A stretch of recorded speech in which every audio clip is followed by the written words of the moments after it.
આ તો આ ભાઈઓનો આગ્રહ છે એટલે જે દાદાએ વાત કરી ધર્મ વિષયની તો આપણે અહીંયા આવવાથી શું ફાયદો થાય છે એની એક રચના કહું. ભીખુદાનભાઈ ગઢવીની રચના છે. એક ગામની અંદર એક બાપા અને એના 4 દીકરા રહેતા હતા.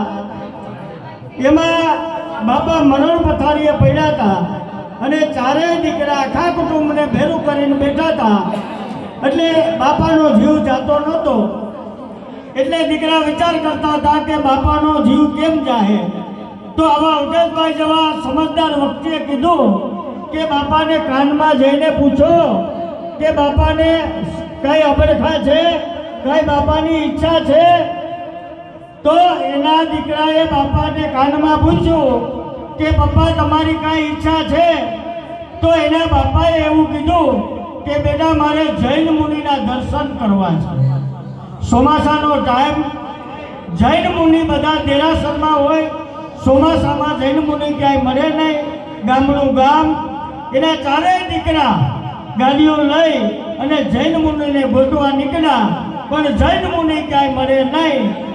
ગોતતા ગોતતા હાંજ પડી ગઈ, જૈન મુનિ મળ્યા નહીં. પછી એક 2 રૂપિયો મળ્યો કે મારા જેવો બધા એ ધારણ કરી શકે એવો 2 રૂપિયો મળ્યો.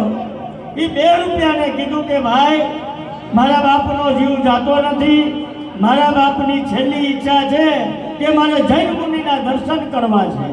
તો 2 રૂપિયા કીધું કે 2000 રૂપિયા લઉં અને જૈન મુનિ બનીને આવું.